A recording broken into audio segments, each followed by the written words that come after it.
have it, Mojo. Fairly standard start coming out from both these teams so far. From both Swift and the Wild Bunch. Agorni here going to B0 to spot. What do you make of it so far?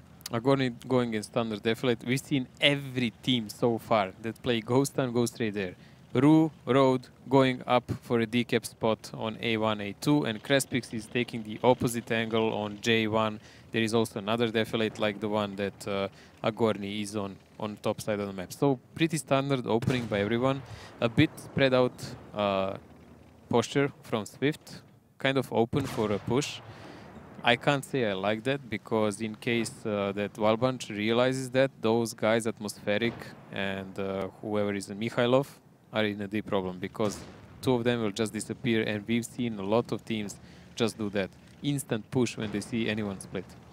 Now, a lot of tanks from Swift, as you said, very far out of the game. Skylex and his 50B buddy Mirsky and Crespix there now. The Wild Bunch is going to start the cap, and Agorni will end up being in a B0 position. It's very hard to take him out of there. Now, what does Swift do against him? Yes, they have Road, but those resets on the T10s won't be reliable. Oh, these green skins actually don't look that bad. This is much better position now that Wild Bunch took than Kazna, because Kazna played with 50 Bs, if you remember, then easy to pen in turrets.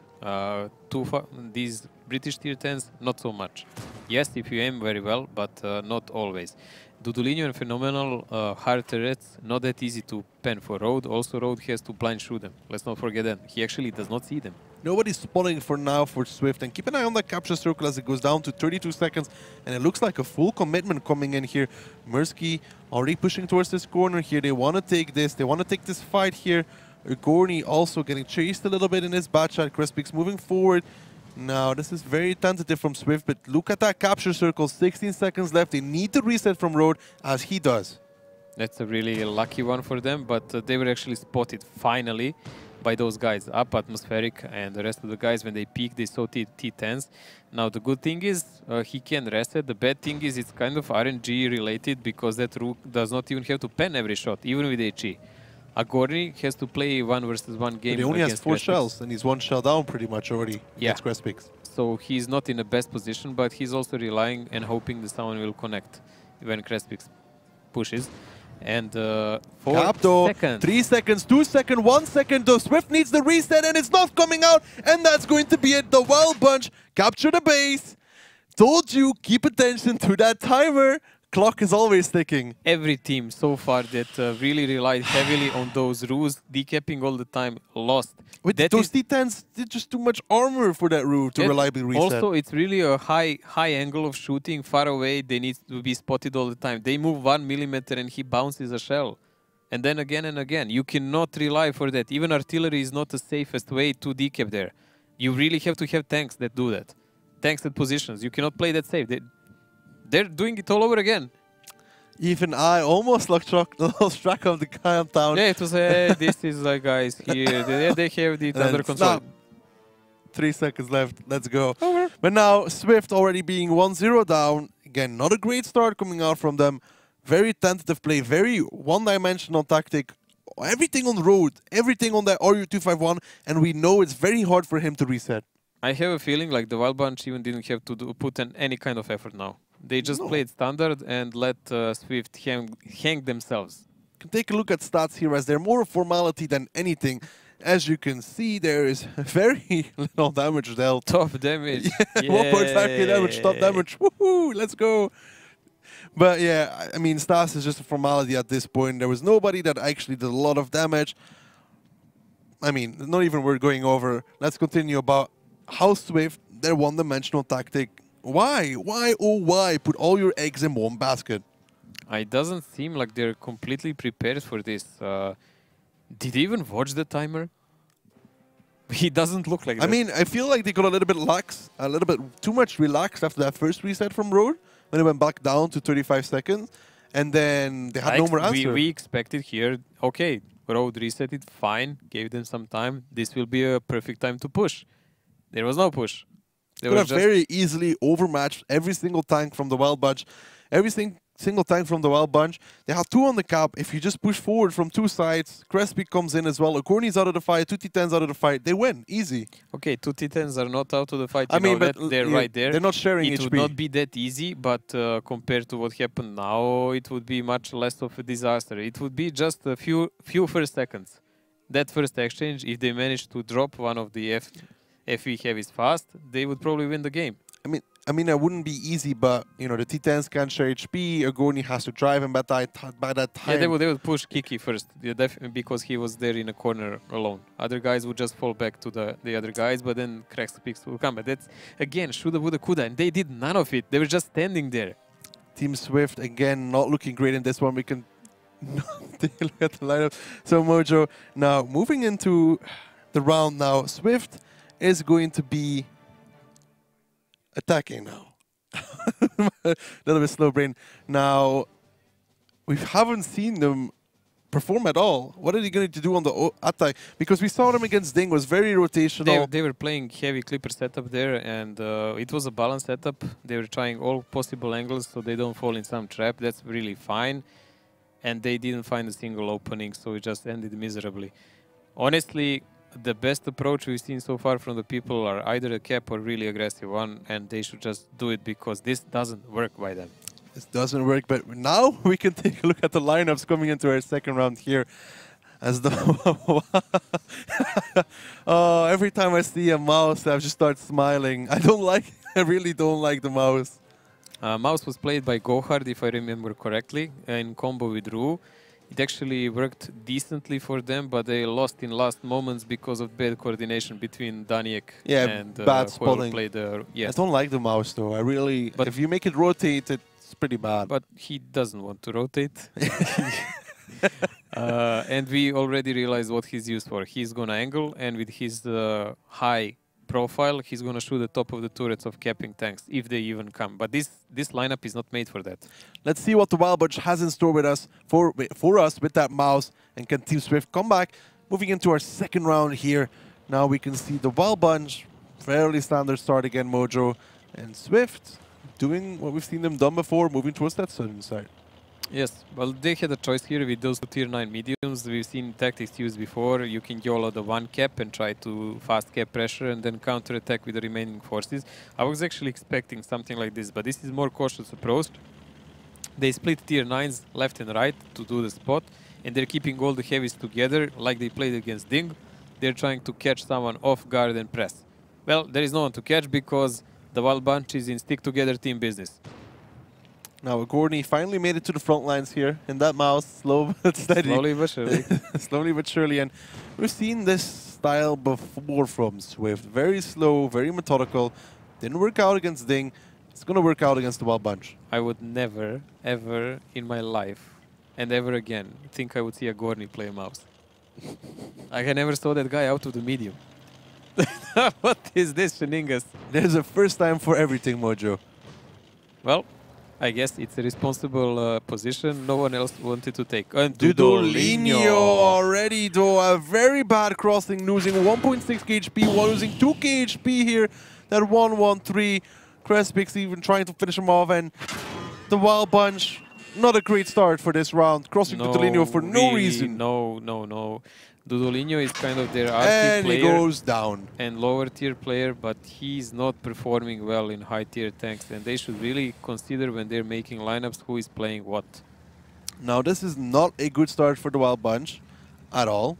Agorni in that mouse also taking some damage, but he has enough HP to trade him. Now the Wild Bunch are in a very, very dire situation, as the entire western flank is open for rotations, and now Agorni in that mouse, yeah, he has a lot of HP, but they're just punching through him left, right, and center, as he has nothing to angle against now. That mouse is going to go down pretty quickly, and what does the Wild Bunch do? Explain me what was Dudolinho trying to do? Why did he even separate himself from the team? They had the control of the both caps from there where they were. Now Skylax is coming for that mouse. Bounces the first, can he land the second? As he does, and that is 2 tanks advantage for Swift for losing a mere 400 HP on Mandax. Wow, HP on discount. Not looking good for a Wild Bunch. Honestly, I don't see a way out of this. They already lost 2 tier 10s. Mouse as a slow tank. definitely just relying on the teammates to defend him from the flanks so he can take the angles. That did not happen because they were already falling back because of Dudulinho's death. Now Swift is in a full push. They will just mob them up one by one because they have advantage of every sort you can imagine. Kella tries to drive out of there and gets completely wrecked as well. Phenomenal going down at the same time. Kiki Merkat goes low, and there is really not much for the Wild Bunch to be done in this one, as they lost the initial advantage and they're losing the round as consequence of this. Now L-Train and Valdir can try and do whatever they can, but Swift still with 6 guys alive and enough HP. I want to see Skylex drop as he does. But you missed! Well, did he die actually? Yeah, no, he's still alive for now. Almost. As Road tries to round Valdir to that, and then Atmospheric will be the one picking it up. That's Crespix. The happiness of Swift. Guys, a second game we won so far. Second round of the season. Poor. Now, this was pretty much an early Christmas present from the Wild Bunch, you could say.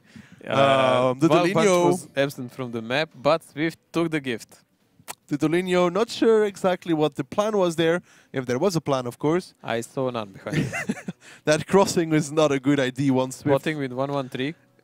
Spotting run? Spotting run on an enemy. Yes, they are there, but I'm just gonna make sure while driving into them. They could be gone at that point. Yeah, maybe they're rotating to other cap, which we are controlling. And then Agorni in that mouse, yeah, you have a lot of HP, but if you have nothing to angle on mouse, it's bannable. Okay, well, they already said people are joking around about them, like about being permanently silver team and so on. So I guess they're the guys that just have ups and downs. I just hope they take this with a humor and just move on, honestly, well, because otherwise it's gonna be nervous. was rather looking down at the last part of the game. We can take a look at stats in the meantime, as Mojo criticizes my terrible pun. Mikhailov, nice damage. Mandrex also, finally. Mojo, it wasn't that bad of a pun, okay? He was upside down. Yes. Upside down. Yes, mate. I got your meaning. Yes. But there, the story tells itself. First 3 players from Swift. Then, yes, some players from the Wild Bunch. But once we go to place 8 to 14, we can see the issue. Did you actually fire 2 shells? Maybe he was just destroying some buildings in the beginning of the game. Probably. Agorni also. But honestly, what could Agorni even do? Once the Wild Bunch started to run away, he was left on his own. Once the Wild Bunch started to rotate, they just pretty much left him to sit there and die. And getting shot from multiple angles, there's not much he can do at all. I mean, giving up Dudulinho, then giving up Agorni, he was pretty much a free win. We're just gonna call it a free gift and let's move on. I mean, to be fair, Swift also gave a free gift to the Wild Bunch, so they're just returning the favor. Yeah, pretty even Steven now. Even Stevens now. Mojo, moving into our second map, I am giving Swift the advantage in this one. No matter what the stats say, it should be a good Himmelsdorf team. Swift had a really rough time playing against Ding and Utopia there. Both really decent teams on Himmel. Utopia playing highly offensive against them. Highly offensive, if you remember when they pushed that 8 line and blocked them off completely. That was one of the angles, and they were pushed again on the other side. So not working out well. They lost all games of Himmelsdorf, of course. 4 in total, 2 against Ding, 2 against Utopia. Utopia has proven to be a pretty good Himmelsdorf team, though. Yeah, they have tight games, like sometimes really close in HP. But they won it yesterday in tiebreaker as well. Yes. So. But yeah, that was actually quite a match. But the Wild Bunch managed to pull off, I think, 1 victory against Kazna on Himmel. Yes, I think so. Yeah. If our memory serves us right, I think so as well. But still, I mean, Swift, their style, the way they play, rotation-wise, I mean, very slow at some points. It should favor Himmelsdorf for them. It should be their map. It really should be. Shoulda, woulda, coulda. With this kind of mistakes that both teams are missing, we might see another forbidden word that we might pay the money for if it happens. Mojo, you want to keep your job? It's not because Vala can say it that you can. Anyways, this might be a long match because of this, because you cannot give so many free gifts to the enemy team. all jokes aside, tactics that Wild Bunch did now are unacceptable, same as what Swift did.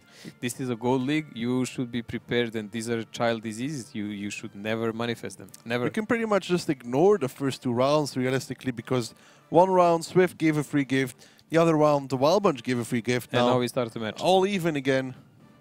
Now we start the match. I wonder what mindset the Wild Bunch had coming into this one, though, because they already beat Kazna. I mean, what honestly, can go wrong? I'm really hoping they're just laughing about this all. Because if they're not, it's going to be bad. You should never fly too high. Beating Kazna was really nice, but they all already lost to Rage Quit for no reason. They were 3-0 up, and then they lost 3-5. That was kind of a signal that you need to be worried about your performance. It does seem like our team's already here, so we can take a look at the lineups coming into Himmelsdorf. The Wild Bunch, that is very, very light, and that iffy 4005 from Swift is going to have a field day. This is a kind of copy from yesterday that we were seeing. Utopia was playing with the grill all the time and with a lot of clippers like this, and they were doing it magnificently, I will even say. The rotations they pulled off was really nice. A VTD though. Yes. And there's 6 tanks he can pen. There's literally 6 tanks on the Wild Bunch team. Whoever he hits, if he hits it right, he's going to pen. Yes. Who do you send in first? Well, I mean, obviously the 113. Yes, but he needs to pen, and also Swift has quite a light setup too, honestly. But that means that can counter the rotations, and that FV just gives that enough pun that they all need to be scared. Let's see how much that FE 4005 can do as we're moving into Himmelsdorf. Himmelsdorf, a small city map. The teams start the battle in opposite corners. Both bases are located close to each other, but in a way that you can't stay on the defensive all the time. The main attack routes pass through the hill, the alley and the railroad, but in general, the attack can be successfully executed through any part of the map. Heavy tanks and tank destroyers with powerful guns run the show here. However, a lot depends on the mobile light tanks. So there we have it. Now coming into Himmelsdorf score, all even between these two. Fairly aggressive from the Wild Bunch, only sending their Grill and 39 here over the hill, Mojo. Pretty pro railroad push here. They're hoping to catch someone off guard, I would say. But in all honesty, when you're doing this, the defender is always in advantage, especially look at the amount of tanks they're sending there. Mr. Kella and Phenomenal here waiting in a trap. The first Batcha to peek this could be in a World of Hurt. I don't know why Phenomenal is peeking so far forwards. He's just sticking next to Mr. Kella, really. They're eager to do the damage, but let's see how will Mandrax deal with this. That's for 1. That is not 2. Phenomenal. I'm not sure where he was looking there. Really should have been able to connect that shell. He was kind of over-eager, and he was moving all the time instead of aiming. So now, Phenomenal, Mr. Kella, know to get spotted here. And what is going to be the move coming out for Swift?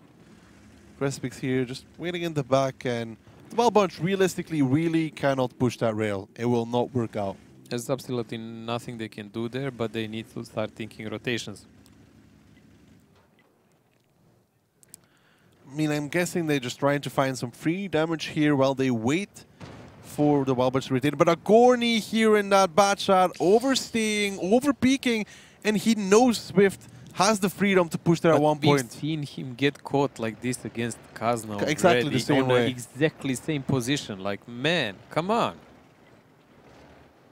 Now, Swift have really good control over that southern side, and if they keep peeking there, it will not end well. Kiki, Merkat, and Agorni, yes, you can peek together. It looks to me like Wild Bunch is actually committing here.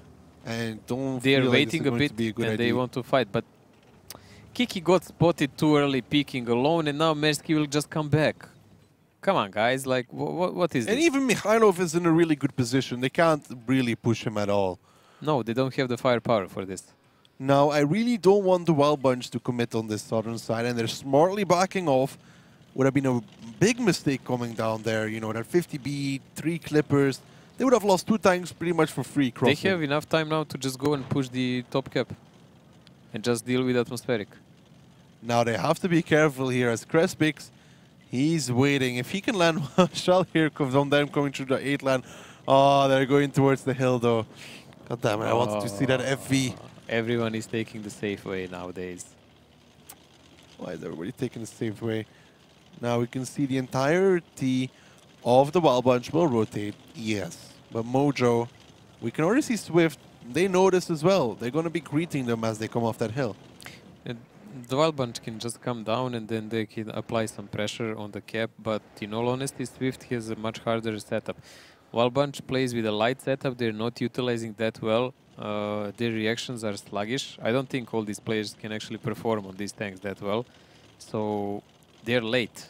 They're late. It's already 4 minutes into the game and they are still on rotations. Now the Wild Bunch, with that slow setup, want to make rotations. If they come off of that hill though, there won't be much room to do anything at all, and that light lineup will not work out for them once Swift gets close to them. Well, Swift only has to line up FETD to shoot one of them, and nice that will be shot pretty much from the game. Atmospheric now, dropping a Gorny down to 490 with a blind shot. It's a pretty bad luck for him, of all guys, to take a shot. Of all guys, exactly. A Gorny is the one. Now he has to play it super careful pretty much at this point, as, you know, Atmospheric, I like that he's constantly blind shooting. This is a very good thing. But we have difference now, Grille versus a tank like E3, who can just sit here and shoot. If the E3 was there, he would just completely destroy that E5. Yes, but he will have a problem with FETD. We've seen how it's handled. The FETD just stays out of the draw range and pounces the position. But nevertheless, I really don't like how that Grill performed. It was just only one time we saw it really do well, and it was situational. Now, Dutolinho, yes, has this cap going, but once Crespix decides to cross into A45, he can reset this as well. Now, the good thing for the Wild Bunch is that there's a lot of tanks from Swift still on the southern side, and boosting the cap down to 28 seconds, it could be really great. A lot of tanks from Swift not in position for this. 3 guys in a cap, but Wild Bunch should be ready to push and run away instant now.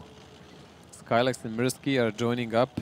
They will be shot when they peek around the corner, but it's so quick that they don't even get the time to shoot.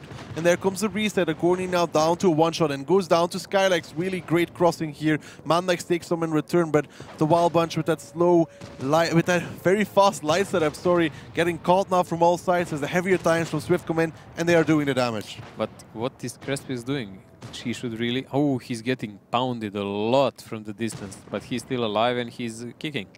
Dutolinho now also taking a lot of damage in that 30-90. Wants to push forward towards Crespix. Kiki America is on a one-shot here. Road doesn't land the first shot, and Road goes down. And actually the Wild Bunch coming back here, Mojo, looking at the HP. They're doing it. Mirsky now off of Reload wants to take down Kiki, as he does. And still, it's a 5v4 here, but a lot of the Wild Bunch tanks are very healthy. Phenomenal now pushing forward to Mikhailov, who has a lot of HP, and the entirety of the Wild Bunch is there. So Mikhailov should be going down. They can't lose Phenomenal in this one, though, as they do. Not a good trade for the Wild Bunch. No, I think they're actually in worse position here. They are up on HP, but Valdir is a Grille. And ooh, Mirsky just got annihilated. Mirsky gets completely wrecked in his 50B. He was trying to help Mikhailov, and now Valdir picks up Mandex, and actually it's looking good for the Wild Bunch. Valdir, yes, has most of the HP, but Atmospheric is trying to chase them down at E5, and Crespix, that FPTD is on reload, and Valdir will be quick enough to come around the corner and take him down. And he does land the shell, and actually the Wild Bunch Mojo coming out on top. I have a feeling when we watch the post-battle stats that there will be a significant damage lacking from Crespix by not landing the crucial shots. That TD is far too important to be too passive or badly positioned, and he was both. And that's it. The Wild Bunch now picking up their second round. It didn't look good for them in the beginning. I mean, I counted them out already with that slow setup, but then all of a sudden the damage going all the way off Swift. I think a lot of bad picks realistically from Swift, overcommitting when they already reset at the cap. This is a really messy round. Really messy round by both teams. I don't like the positioning of both of them. They were kind of indecisive. Swift started well. They took some HP of Agorni, so they have every possible advantage. And then that sloppy push, not utilizing the FVTD, he took a bunch of damage before he even approached anyone. He didn't shoot anyone that much. We've seen already one team lose a Himmelsdorf like this exactly because of bad use of FVTDs, if I remember. I don't remember exactly who, but I recall the game. Also, I just feel like, they reset the base. Why are they over-peaking? Why are they overstaying instead of covering each other? What is Crespix doing for taking all that damage? We can take a look at the stats and see exactly how much he did, but why is he peaking when they already reset at the base? Mr. Kella here and Valdir, great damage. Yeah, brilliant damage actually by them. Pretty good tandem. I'm even surprised to see Grilla did that much. So most of the situations when Grilla and Himmelsdorf can do damage is when someone pushes into you, so you can pump and then chase them up if you are not focused. But Crespix nowhere to be seen, and I think it was actually him playing it also. Could I think it was him against Ding. Yes, it was actually. I remember something like that. He's not been that great on these FVTDs so far, and not great in this one either. And Agorni completely out of the game. Crespix pretty much the same. Road, who is usually playing tier 8 tanks, he's playing now tier 9 bot, but he didn't do that well either. Just one shot. Crespix in at FVTD though, against a lineup like this? He should have done 2k for start, and then probably 4. That should be his achievement here. And he could have one-shot every single one of them, and yet 195 is the most he did. Yeah, you don't put that TD in the hands of people who can panic or something. He's supposed to be a really good player though, Crespix. Not for this kind of tanks. Muka is supposed to be a great player, but TDs are not his he best played his tank. TDs alright last time. Okay? yeah, okay. It was That's really a lot improved. better. Yeah, but I mean, he couldn't do much honestly, more. TDs are just thrown. I don't know why to certain players, but not all of them perform. And those are the highest damage dealers. You really need to do every shot and to position him to make a shot. Okay. That's the key, actually. You must position that TD so he will make a shot. You don't drive somewhere so you would shoot. It's not a medium. A TD always needs to connect his shell, but let's take a look at the lineup here for the next round. And again, Swift with an FE 4005. If Crespix plays it, I think Mojo is going to get a heart attack. And they have 2 tier 10s. Well, it's a nice setup, but I really don't understand what they want to do with that FE that much in attack. It's not really that needed. The meta changed quite significantly lately, and FETD is pretty much out of the loop now when you're attacking, because you usually use it before in combo with E100 or E3, something meaty that you can put ahead. The good thing again is though that the same fact as last round stands, but the 2 badges as 3090, 50B Grilla, he only needs to hit them and they will blow up. Yet last round, not able to connect a single shell, has to do it this round if they want to make the difference. 200 is really embarrassing for that. It's like if you shoot the ground next to someone, you will do more. But IS-4 there, I don't know how will that work well against this. Let's find out as we're moving into our 4th round between these two. The Wild Bunch currently 2-1 up against Swift. And Mojo, again, a fairly standard start here. And the IS-4 will probably go to A6-7 like we've seen before. Yeah, but we also seen a solution to that. It was Swift actually with the Crespix in the FE 4005 that killed Marakar. Yes, you can do it that way. That's one way. The other way is to go through the 5 line and just make a firing line to make sure that no one can kind of help, and then you just grind him down. We've seen that done by Utopia yesterday. But so far, really slow play by Swift. They are kind of just feeling out the pulse, while Wild Bunch really aggressive, trying to cut off the 8 line and any kind of possible rotation. But Dudolinho, the one staying back, and Kiki in Bachat doing that. That's a new one. Actually, we saw Ding do it as well, Meritorious. But why would the light stay back? Well, we saw... He will put a 0 line then? So Kiki spots the 8 line, can do a lot more damage than the light. And the light spots the K line. And, you know... Oh, the light is up, spotting the 0 line. Now he's spotting the 0 line. In the beginning, he spots the K line to make sure Kiki doesn't get flanked from all sides. I guess they put Kiki there just because he can do more damage. You know, if they do decide to push him, 5 shells instead of 2 or 3. Well, in theory, Valbach is really split up, and they actually left the L train there. Oh, but Mirsky, what a peek to Dudolinho. That 0 line spot working out. And Valdir, the power of the Gorilla, doesn't need long to land that shell. His trigger finger was really ready for that one. I think he didn't peek for 0.1 second. I would say he could play in a movie, you know, a Western movie, you know, Cowboy Valdir. Sharpshooter. Quick fingers Valdir.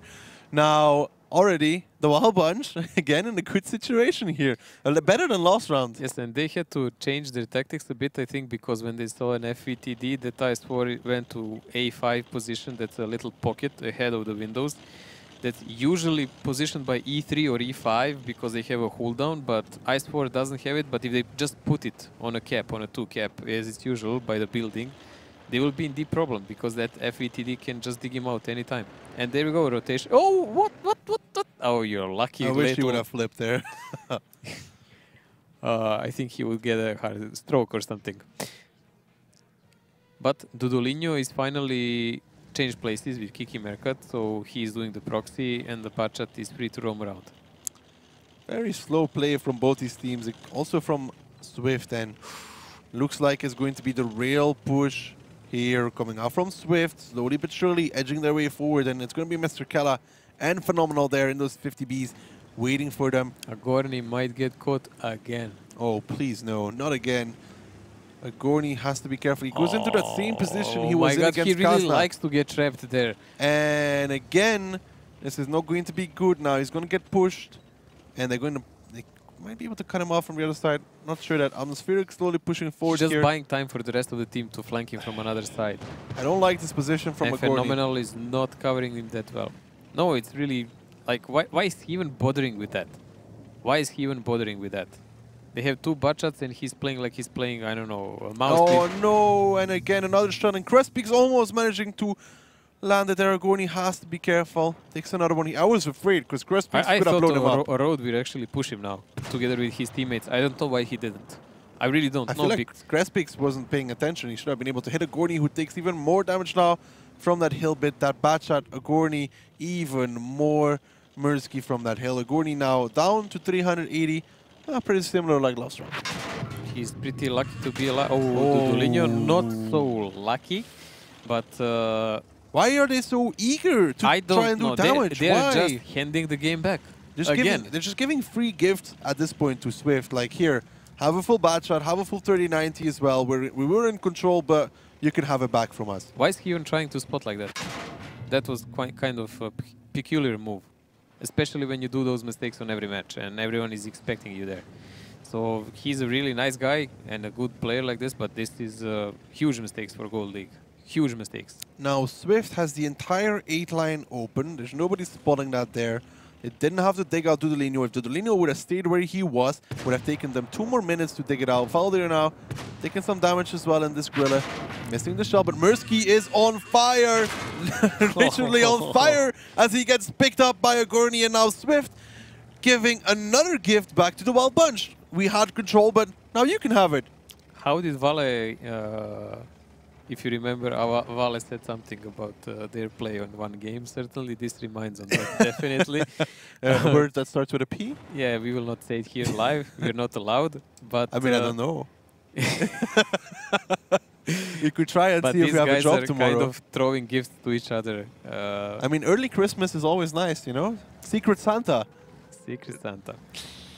Kiki Mercat is trying to climb back on a hill behind I mean, there's nobody there from Swift, actually, so this could work out really well. Yeah, because the guy who's supposed to be there is dead, because he was peeking there for no reason. Why Mursky? First, he peeks 0 line, gets smacked by the grill, and then he does good damage onto Agorni, and then makes a mistake by staying on the same spot and trying to do the same 30 seconds after, when everyone is aimed there. Well, Kiki Mercat will have a perfect position to decap from the back. They don't really have to commit. 88 seconds, 44 now, but he's a Bachat and he should just press full speed there. There is no one even in theoretical way to stop him. Why is Kiki Mercat getting himself spotted? Why is he even driving down there with the only thing in life he has to do is do that? He could have done so much more if he was not spotted, because now they know. Very nice. You see, Road, when he boosted the cap, he didn't know that L-Train is actually there. L-Train was hiding back all the time. He was a joker, so he decapped one guy, and they all ran away before Kiki came. But just imagine if Kiki didn't go through that 8-9 line on the side. And Agorni is joining him also. Yeah, if he didn't go through the side, he would have been able to do pretty much 3-4 shells for free. Phenomenal might take some damage now crossing, but he took a safe way. Nice! No freebies anymore. I mean, they've given a lot already, so... The only thing that could go worse if now one of the Wild Bunch tanks flips on their side. Oh, please no. But That now, would be a lot of bad karma for one game, mate. now the 5-line push coming out at IS4. He is penetratable. They should And be the able to take Butchers him are down. not watching the flank anymore. Come on! Now Mikhailov takes the first shell. And let's see if they are able to put an L-train, as it doesn't look like it. I mean, It looks like he's hiding really well there I mean, and top of the using his turret. armor. Nice. Top nice. of the turret is what they need to hit, but he's doing it pretty well, pushing his turret up. And now the push. Skyleg's the first one in, taking a lot of damage here. All of a sudden, all breaks go loose for Swift. Now getting into crossfire from all sides. Kella has to go save, and the Batchas even landing some shells from behind. Kella. There's a big wall in his way, so he cannot renovate it. Kella gets picked here, but Kiki picks up Skylegs. Valdir picks up Atmospheric, and it's not looking good for Swift in this one. All of a sudden, just decided to push, and now are in a pretty big crossfire. Swift is getting annihilated, and you know where is Crespix, mate? In the back. Yeah, out of the fight. That was very swiftly dealt with from the Wild Bunch. Yep. Swift did not perform again. They got spotted. They didn't pen IS4, and then they just decided, okay, we have nothing else to do. We are just going to suicide I mean, push. look at the time. They had no other option. You know, that IS4 being there. Crespix is now the last guy alive. I don't think he penned anything this round so far. Gets pinned down, gets picked up by Argorny, and that be it. The Wild Bunch picking up Himmelsdorf 2-0, bringing the score 3-1, and proving me completely wrong about Swift winning this map. Swift is underperforming heavily. Even the gifts they are given, they're just not utilizing them well. Wild Bunch gave them opportunities one after another, but they just don't know how to take them.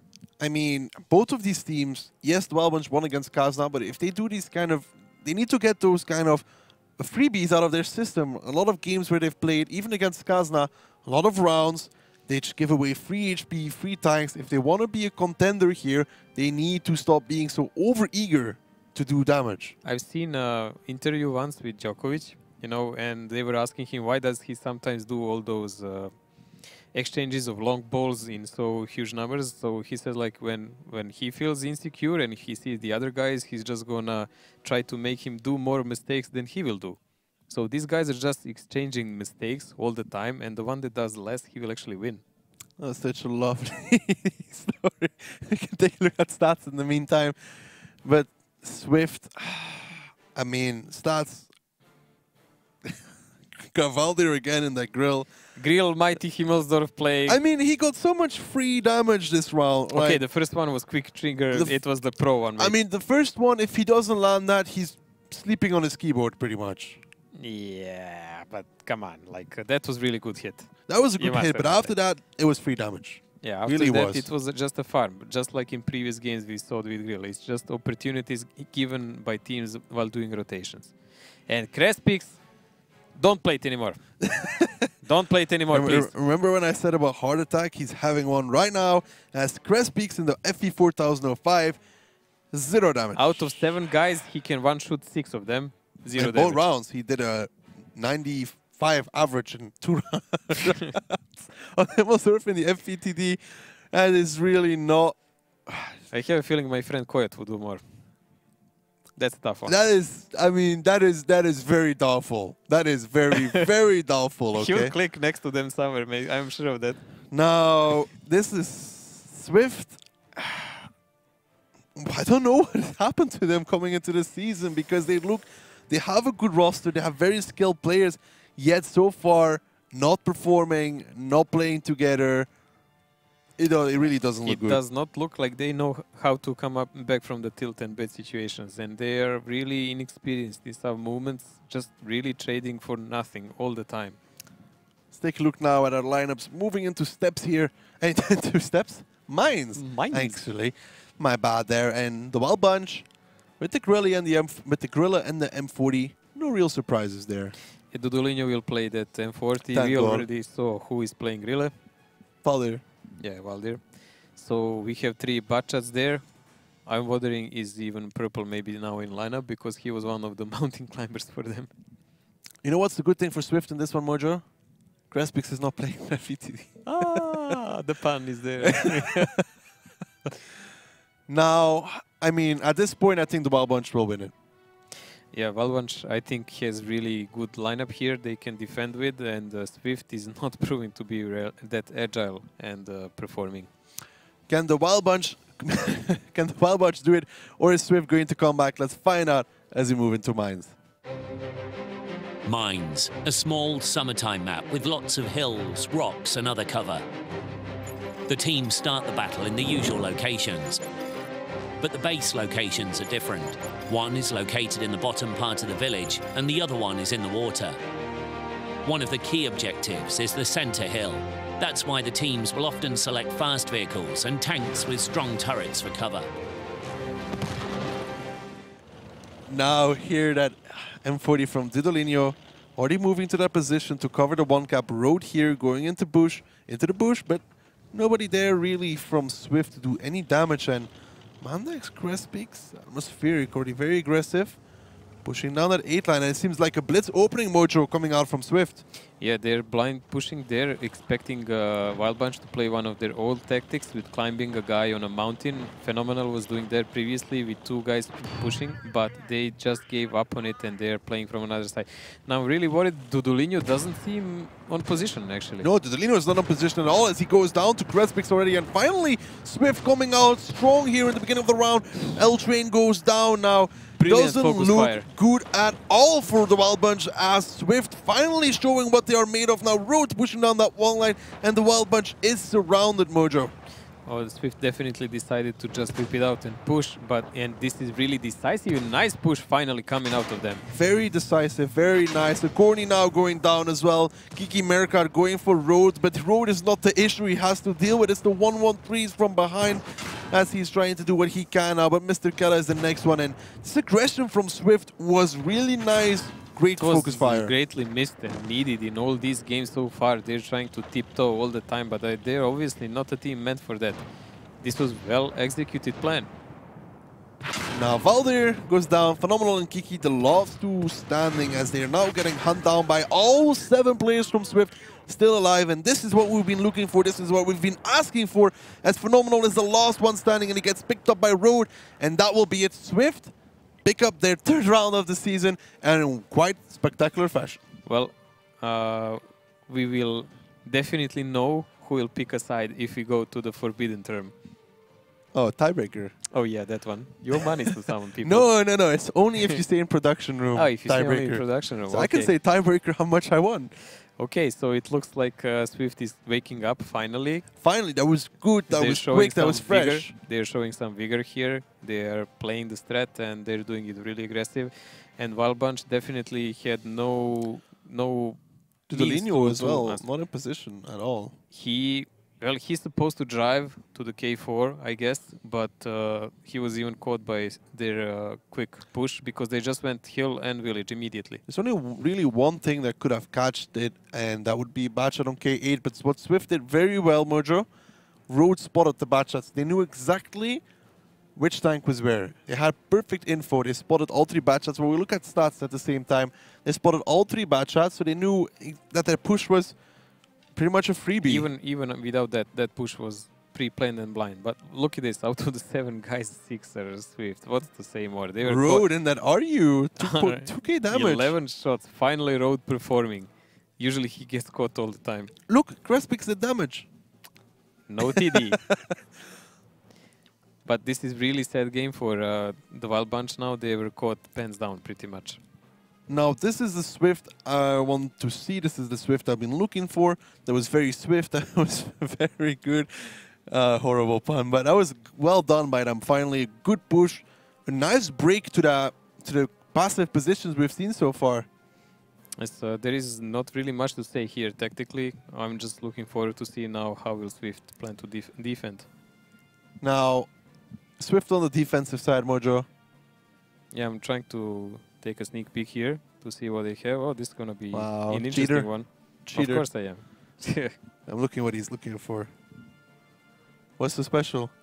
Special? Well, you cannot say what's special because this is a live stream. But never mind. Swift, after this, they can choose what to do, because as defensive team, they can choose to play fast, they can choose to play defensive climbing people. If they have anyone who actually trained it, we will see on lineups now what kind of tanks they have. It will give them opportunity to go wherever they want.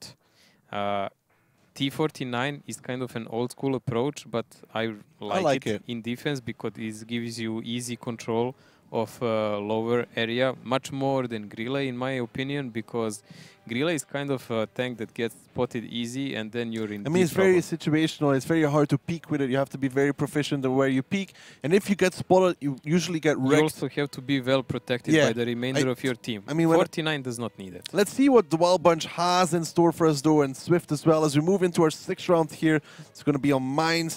Again, Swift now on the defensive side, and Mojo, as I was saying, about that, looks like both he's not really moving. It might be a restart here, as it is going to be a restart. So I'm going to come back to us here in a second, and just kind of things happen, Mojo. Restarts. Well, better now than when the first guy dies or something like that.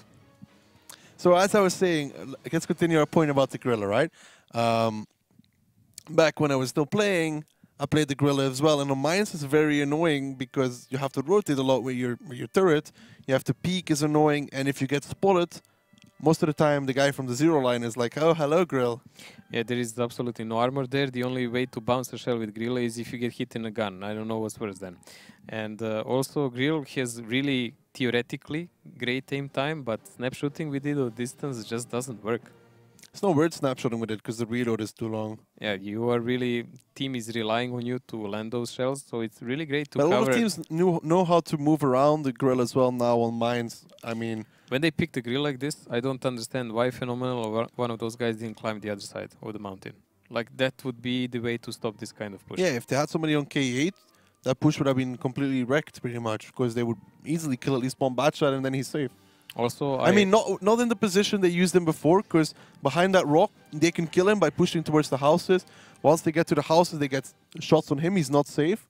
But if he was all the way up, then yes. Also, when they were pushing like this, I don't understand. They did not even try to take control of the island with at least one budget to take road off their back. They were afraid that there was a lot of tanks waiting for them in the water. No, there is nothing to be afraid there because they were already pushed. Everyone was spotted except Road.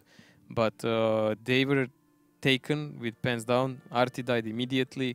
113 died second later. So they were panicking and just going for a fight that they could not win, possibly, because their positions were horrible. Understatement. Even Road got behind them. Yeah. Well, they gave him every opportunity to do that. But it does seem like our game is ready. I'm not sure what I wanted to say. So let's get into it here in our 6th round. And Mojo, early common start. Swift actually moving to the middle. When I saw a lineup, I actually expected them to go really old school and press the middle. Can they win it though? I think they can. Gorny going for the boost here from the northern side. Atmospheric also going for the boost. I think it's with Crespix. Gorny didn't make it. No, he can't make it anymore at that point. So hill control is going to go over to Swift very easily. Even if a Gorny made it, they would have had hill control now. A Gorny failing it again, flunking it again. You need to drive in a half-moon circle if you want to do that boost. He gave up. I mean... Not a good thing. Phenomenal. Is he trying to do a defensive boost? Or no, he's just sitting next to the house. So the Wild Bunch giving the complete control away to Swift. We've seen this scenario before. Wild Bunch was actually playing this against other guys. And they have Artie then? I think it was against the Rage Quit, yes. And they had Artie and they had those positions, but Rage Quit was so impatient. They were peeking all over the place, so they gave a couple of thousand damage advantage to Wild Bunch, so they could actually allow themselves to push and kill them. But it doesn't seem that Swift is in the same line of business. But I've said that before, and then they started throwing the gifts away. Now, Swift could do a lot of things here. They have a very easy overmatch against Mr. Kella and L-Train here. And Mr. Kella has to deal with Mirsky here. Mirsky taking some damage, but there comes the majority of the Kella team. is left alone together with Vardir. There is really no backup from the team. They have abandoned Mr. Kella and Valdir, but Crespix here overextending by a lot, taking even more damage. He should be going down here, but no, Mandax picks up L-Train, and Agoni picks up Kella here, and now Valdir getting pushed on as well, and it's actually still looking good for the Wild Bunch at this point. But if Valdir goes down, there's going to be a lot of HP back in favor of Swift. Swift losing a lot of those soft tanks, but Valdir will fall now too. Agorni will have to be in reload by now, and so will Phenomenal, I think. I think everyone is in reload at this moment, so Mersky and Rhodes should be the ones that are winning the game for Swift now. And especially that 49, let's not forget him. Agorni, why did he not run away quicker now? Taking a lot of damage in return. Phenomenal getting traced down by Mikhailov, and Atmospheric here doesn't look good for Phenomenal at all, as he now already takes a big shell by the T49. Road picks up Agorni. Now Phenomenal will be the next one going down here, and then it's all on Kiki and Dudolinho. It will be a marathon we were actually expecting before the game started. Not much, some Uber tactics guys here involved, honestly, just throwing off mistakes left and right, and then who does the last usually wins. We've seen Agorni not managing the climb 2 times, unfortunately for... I mean, it's not over yet, Mojo. Now Skylex goes down. There's still a chance here. Honestly, I don't think so. You have to hope. You have to hope. Well, I mean, with 2 shells, with 1 shell each, never mind. But don't forget that Valbunch is actually attacking, and they are split up in positions without ammo, pushed by a single shooter tank, light tank, and a Bachat who has the shell. So did Mikhailov make the boost? Yes, he did from the other side. Atmospheric is coming as well. He's surrounded from all the sides. Rip. Feels Venus, man. Yeah. Now Dudolinho is the last one standing in his tier 9 Bachat. And Mojo, I mean, leaving Mr. Kella and Valdir there, not good. Well, there is nothing he can do anymore. This is that moment we're talking about. You can buy some time, but the eventual ending of the game is unfortunately already written. He's on 1 shot for everyone in opposing team. So much splitting going on from the Wild Bunch, and then even Agorni not managing to run away. And why did they... Mr. Kala and Valdi were just dead in the water pretty much. It just doesn't seem like they are handling the stressful full rush situations well. I mean, it's been something that's happened before. Those 1-1-3s, you know, there was Ice 3s there before. If you leave them alone, they're going to die. Yes, they have a lot of nice HP, but if there's 5 guys against them, I mean, it's over pretty quickly. I'm wondering who was making the calls in this game. Because sometimes even Agorni makes the calls. If he was stressed about a bit about his performance last 2 games, that could have made an impact of some impatient thing to say. It should be Kela normally doing it, but oh my god, poor Dudolinho. So Atmospheric will be the one to pick it up. Now bringing it all even again, Mojo, and I'm going to have to say tiebreaker is a potential here. Yes, the last map is Ruinberg. Unless some of them pulls up some serious skillful cheese and wins the attack, I don't see other way than a tiebreaker. Oh, I took a sneak peek though. Don't say anything, but you know what I mean. Yeah. Now, about that last round, they left Val there, they left Mr. Kala. Those 2 1-1-3s, they're supposed to be the ones that take the damage, but if there's nobody else doing damage, yes, Crestpeaks died in return, but they got such a nice overmatch. They were relying on Agorni getting there on a hill, giving them info, maybe some even if he made it, he would be dead. Made it, he would have to run. Yes, the dead zone, your fanboy, always used to say. Oh, here we go. I'm ready for it. Yeah, he always used to say, if you want to go for the hill, you actually have to go for it. You can't just go one leg with. So they were not committing enough to take it, and they were still going that way. Why? I don't know why Made no sense. The lineup that Swift had was, they could have taken the hill, like you said beforehand, yet only sending Agorni up, not a great idea. Phenomenal here did a lot, but Atmospheric, Mersky, Skylight, Crespix, nice damage from those guys coming out. Not really anybody standing out, because a lot of guys from Swift stayed alive. Tier 9 mediums for TW Gaming actually did the most. And Mr. Kala, fall there. L-Train actually should not have died that quickly in his TVP. He was shooting Crespix and then overstayed and got wrecked. I think he even got tracked there. There was no way for him to run. And that tank has like a uber high turret, easy to pen from any possible angle. Now Mojo, moving into Ruinberg. I'm not going to give neither team an advantage here really, as Ruinberg is a very even map. I've seen it before, only KB so far. Managing to... I like how KB played it. I mean, I'm not a fan of that. I mean, it's nice to watch. I don't know if it's really effective. You rarely see a normal team just overwhelming someone on Ruinberg without some kind of trick or cheese. Mistake. So either you have to trick them or you do some kind of cheese to win. But straightforward pushes, they just don't work. The fire lines on Ruinberg are too strong. Now let's take a look what we have lined up for our lineups here. And it's going to be the Wild Bunch, if I'm correct, going to be attacking here, Mocho. And can they do it? I mean, I think Swift will be able to pick up, they should be able to pick up this defensive side. No real surprises in tank picks there. This is a fairly standard lineup by both teams. I7 from Swift, okay, that could be a happier one, but he has his place. A lot of FE heavies there needed here because of fire lines, DPM, accuracy on distance, rotations by Bachat and 50B, and that 54 light is usually used to just rush it around the red line and gain the spot along the road. So everyone is sniping while he's doing that. What will Wild Bunch do? Probably Rule will spot the middle. The question is how will they try to shuffle the rest of their tanks and rotate. Going to be interesting to see if the Wild Bunch can do it. Against Swift. Scores all even now. Let's get into it as we're heading into Ruinberg. Ruinberg, a mixed type map. The defending team starts the battle on the green, and the attacking team starts at the centre square of the town. Bases are located quite far from each other. Both bases are better controlled from the village when playing a heavy setup. It's better to attack the first base through the top direction with the help of several well-armoured heavy tanks. For the attack on the second base, it's better to use a more mobile setup and either play through the centre or split forces. In general, the map is not easy to play on. Teams often use blind shots and risky shifting of the forces from one flank to another. And here we have it now already. Mojo, that are you doing the middle spot as you predicted? That's the 54 lightweight moving towards the 0 line.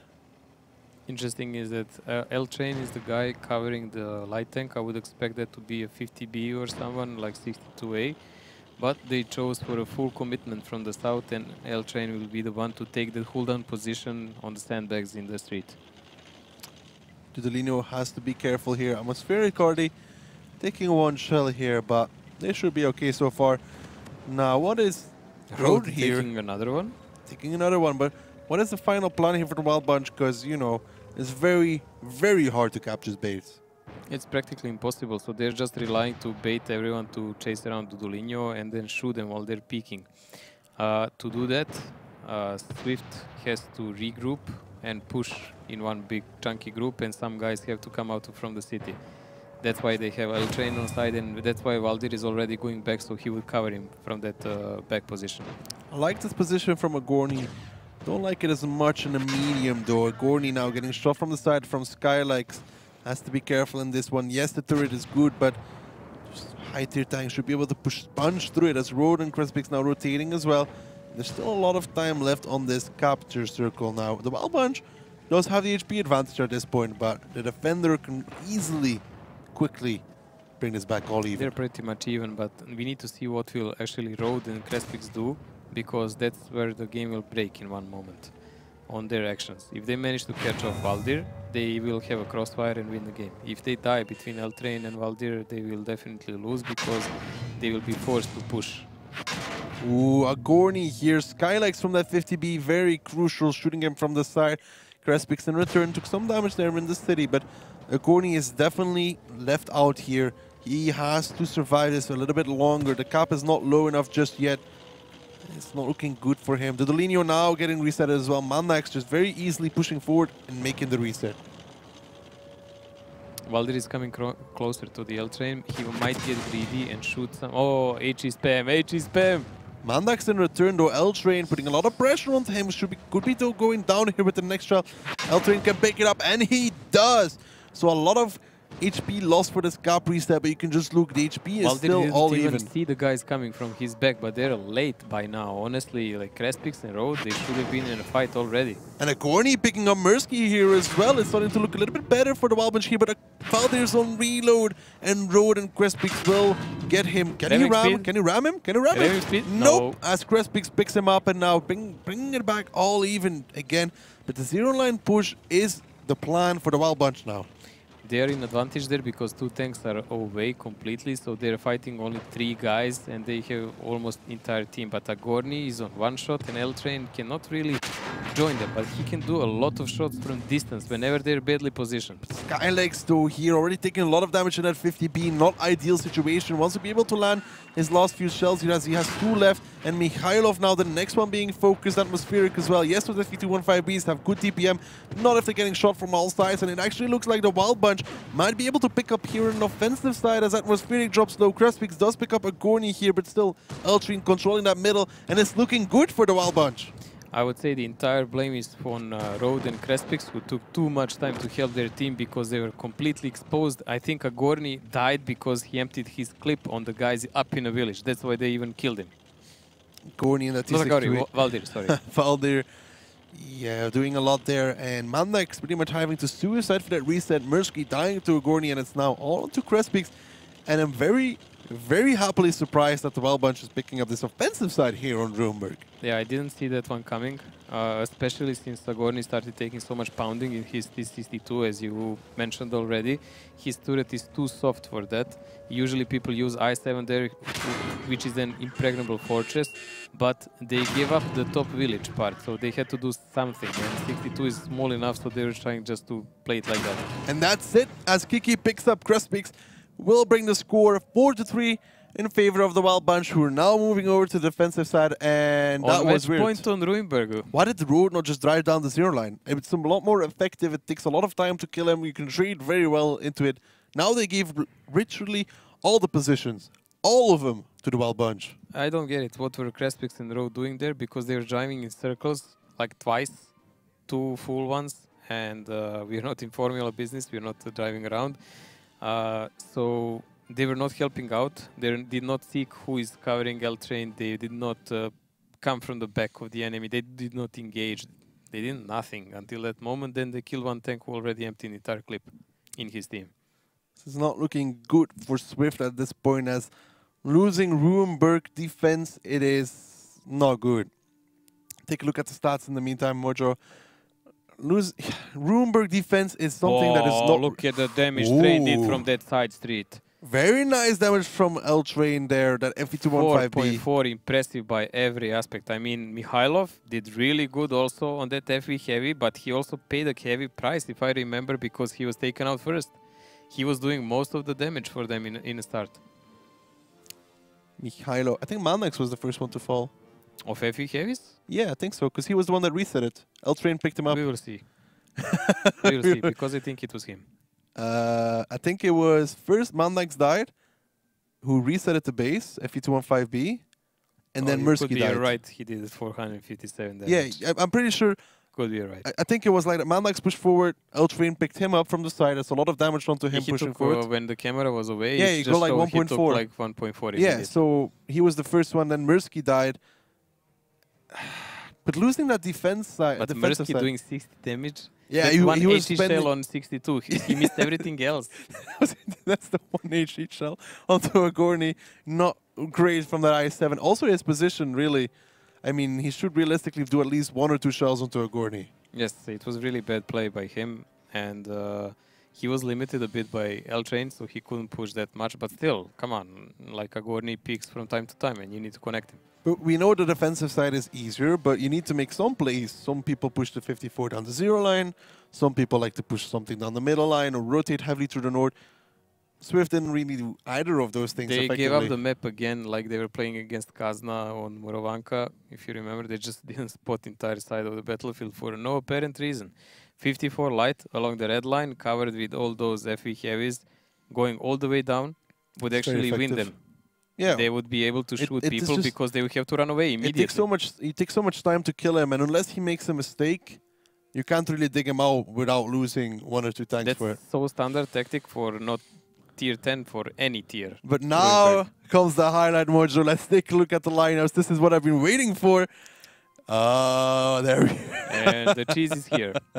The cheese has arrived all the way from France. Sweet cheddar cheese. FVTD. The FE183, the FE4005, E3, and the OHO. Just to be sure. OHO. Just to be sure. And then probably the batch shot to put behind the OHO. like we saw from KB. And nothing else can fit there. I think these I mean, two you guys could are all probably bigger fit an than- entire house behind the OHO, to be fair. Yeah, these guys are big as houses anyways. But what will Wild Bunch do now to counter I that? hope they won't send somebody across the A line like they... But there is no TVPs to shoot them. There is no TVPs to shoot them. They should actually They send someone there. actually should. They should send someone there and they should play really aggressive. And stop OHO before he even enters the cap, I would say. Wild Bunch has 150B. They should cross over their 39 bad shots, leave the 50B in A7. Actually, they should only cross over one guy, leave one in the bushes, 50B on A7. OHO gets spotted, OHO gets clipped, OHO is dead. Yes. Well, let's see how much sense do they have to do that. Because I don't think this setup can go on other cap. It doesn't look that viable, but... It looks like we're going to have to find out, Mojo, as our game is ready here. Wild Bunch currently sitting on match point. So we're moving into Ruenberg here again now. Wild Bunch is going to be defending. And Mojo, it looks like Dudolino looks like he's about to cross, hopefully. Yes, and no surprise about Swift movement. They're going slowly but surely toward the one cap. Now, can they catch Dudolino is the question here. Dudolino No, gets they can spotted spot now. him, but they cannot shoot him because they have no TVPs. And he was Mandax, point when he was playing, he was Mandax, just yeah. really unlucky. Mandax might get one shot. No, he doesn't. Now, what is the plan here for Swift? As Dudolino takes a nice position, what do they do? They need to press that OHO, but they can't press him immediately. They need to do some damage with those FVTDs first to chase some of the Wild Bunch guys away. But we can see they took their positions really loosely. They do not want to take any free damage. Mikhailov, nice position there. Through that window, guys, you can shoot a corner of the cap, and people usually position FV405 TD there because it gives him some cover. For Mikhailov, it gives total cover. Like, they can shoot only his front plate, which They're is not going useless. to pen that, realistically speaking. Now, Road is moving towards that cap, and I guess the thing they got going for them is that Mandax should be able to control Dudolino. But there is no one to shoot Road now. Now, if Road makes into this cap, it's going to be interesting to see who they decide to put behind him. First shell comes in, he gets all the time in the world to position himself. Who is going to drive behind Road? Well, only guy that can is the Bachat, I think. Other than him, maybe one of the Americans. Maybe. E5. E5? If he can hold his, I call it tumor, on his head. Still, then if they can hit him at A3, they can reset. Now, Dudolino is on reload. But do they know that? They should. Yeah, they should because, realistically he was know it. shooting a lot. Now, really, we need to see something from Swift at this point. Like, Okay, you placed your guy in a cap. what now is next? You are supposed What do you do now? What is your move, Swift? They have a huge problem with Dudolino actually because Mandrex cannot cap because of him. That's the problem. That's the real deal problem for them now. They didn't think of that part of the plan. If that's how they're going to lose this, then it's a very bad thought out plan. Like, realistically speaking, they should realize that this is a potential for So Dudolino to Mandrex cross. must stay here to cover Dudolino. Ooh, Oh, nice big hits shell though, coming. Mihailov. Well done there. And Kiki giving Yes. away some HP. Yes, and this is the second shell he took for no reason, trying to play some cooldown with 1-1-3. But Swift has to keep Mandrex, I think, there behind the house to monitor Dudolino. Otherwise, Dudolino can just shoot on him like he is now all the time, and 50B is coming to relieve him. Mandax is now sitting on the cap. Dudo has to peek out a lot though. He wants to actually, this could work now. Mandax is safe. Dudolino needs to peek out very far, and Mirsky can control, as then nobody from the Wild Bunch was there to stop Mandax doing it. But also, why is not Wild Bunch already rotating through the city? They can harass them with another Bachat phenomenal, can just go check out the building slow and really be pain in the butt for them. I mean, at this point, if I was Dudolino, I would just like push Eltrin around the corner and get Dudolino to kill Mandax, and you pretty much win the game. Really. Yeah, he would just take a shot maybe on the way, unless some TD blows him up, mate. Don't You forget pretty that. much win the... Even is there an angle here for Dudolino that he could use to reset the base? This might be like a really, really small touch that he could hit Mandax from. Well, he's certainly trying to find it without getting shot by Mirsky. 60 seconds left, and we will see. Now the issue is really that Mandex is this low HP. If he was more HP, they couldn't really push him. Now it's very easy for L-Train to just push him, does one shot of damage, Dudolino kills him.